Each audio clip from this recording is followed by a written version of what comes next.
जय हिंद दोस्तों, स्वागत है आपका अपना यूट्यूब चैनल साइंस फैक्ट में। जैसे हमने पिछली वीडियो में देखा था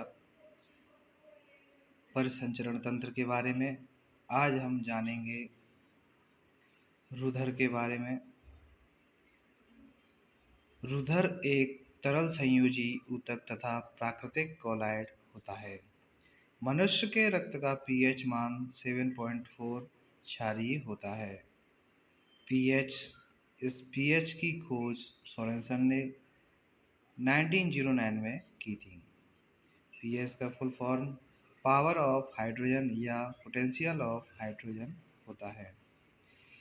पीएच स्केल में 0 से 7, 7 से 14, 0 से 7 अम्लीय, 7 से 14 जाने पर क्षारीय प्राप्त होता है। 7 एक उदासीन बिंदु है। रुधिर शरीर के भार का लगभग 7% होता है।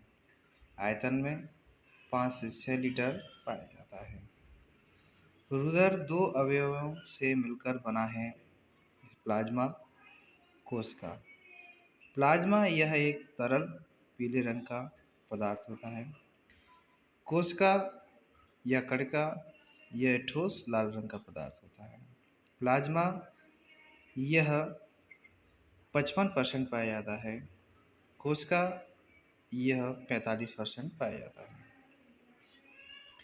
प्लाज्मा की हम बात करेंगे। मानव के कुल रक्त आयतन में प्लाज्मा लगभग 55% होता है। इसका अधिकांश भाग जल, प्रोटीन, नमक, खनिज से मिलकर बना होता है। जल की हम मात्रा की बात करें, 92% इसकी मात्रा पाई जाती है। प्रोटीन की हम बात करें तो 7% प्रोटीन की मात्रा पाई जाती है। नमक और खनिज की मात्रा 1% पाई जाती है। प्रोटीन 3 प्रकार की होती है इसमें, एल्ब्यूमिन, प्रोथ्रोम्बिन और फाइब्रिनोजन।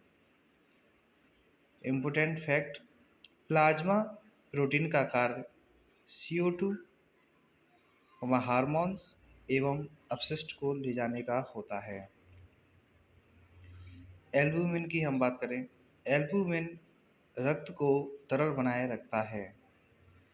प्रोथ्रोम्बिन और फाइब्रिनोजन रक्त का थक्का बनाने में मदद करता है, जिसे हम ब्लड क्लॉटिंग कहते हैं। इम्पोर्टेंट फैक्ट, थक्का रोधी पदार्थ या एंटी क्लॉटिंग एजेंट एपेरिन होता है। एपेरिन का निर्माण यकृत यानी लीवर में होता है।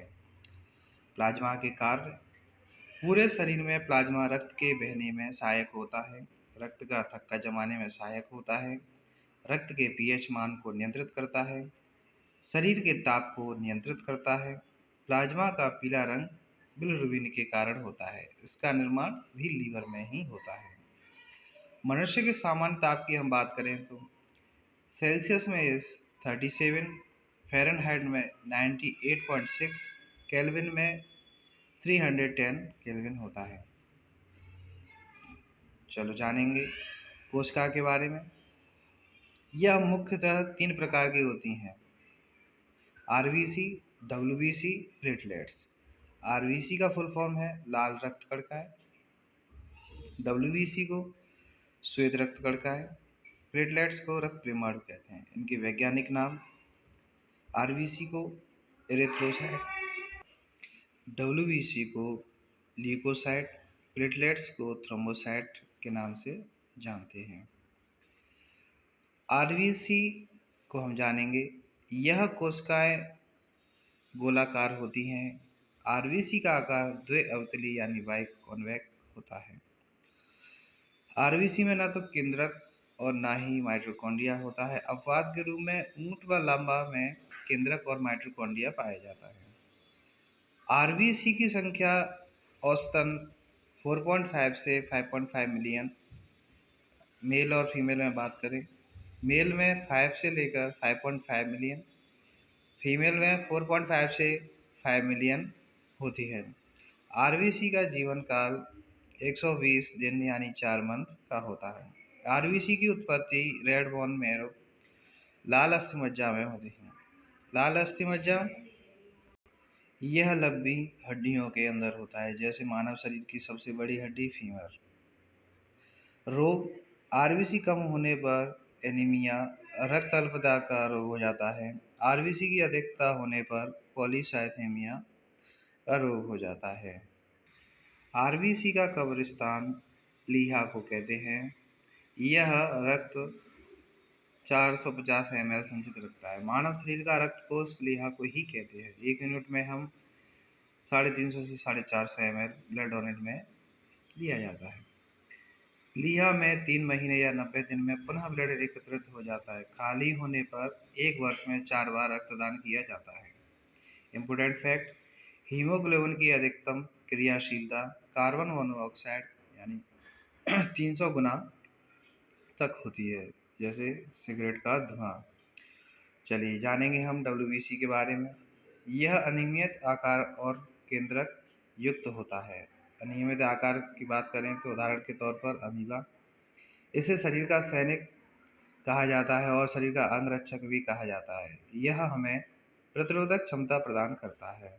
डब्ल्यूबीसी की संख्या 4 या से 11,000 औसतन होती है।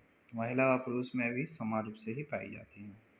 डब्ल्यूबीसी का जीवन काल 12 से 15 लगभग दिन का होता है। डब्ल्यूबीसी की उत्पत्ति लाल अस्थिमज्जा शरीर की लंबी हड्डियों में ही होता है। भ्रूणीय अवस्था में यह यकृत और प्लीहा में पाया जाता है। डब्ल्यूबीसी के प्रकार वेसोफिल, एओसिनोफिल, न्यूट्रोफिल, मोनोसाइट, लिम्फोसाइट। वेसोफिल 0 से 1% मिनिमम लेवल फर्स्ट। वेसोफिल और एओसिनोफिल निर्जीव से लड़ते हैं। न्यूट्रोफिल 60 से 70% मैक्सिमम अधिकतर लेवल सेकंड सजीव से लड़ते हैं, जैसे बैक्टीरिया, फंगस, प्रोटोजोआ। मोनोसाइट यह सबसे बड़ी श्वेत रक्त कोशिकाएं होती हैं। लिम्फोसाइट यह सबसे छोटी श्वेत रक्त कोशिकाएं होती हैं। दोनों यह लेवल थर्ड में के रूप में होती हैं, विषाणु से लड़ने का कार्य करते हैं। लसिका कोशिकाएं श्वेतरुधिर कोशिकाओं के महत्वपूर्ण घटक हैं एवं ये सबसे छोटी डब्ल्यूबीसी हैं। ये 2 प्रकार की होती है, जैसे B lymphocyte, T lymphocyte.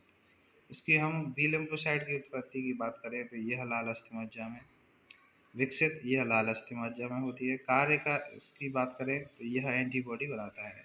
T lymphocyte की उत्पत्ति की हम बात करें तो यह लाल अस्थिमज्जा में विकसित थाइमस ग्रंथि में। कार्य यह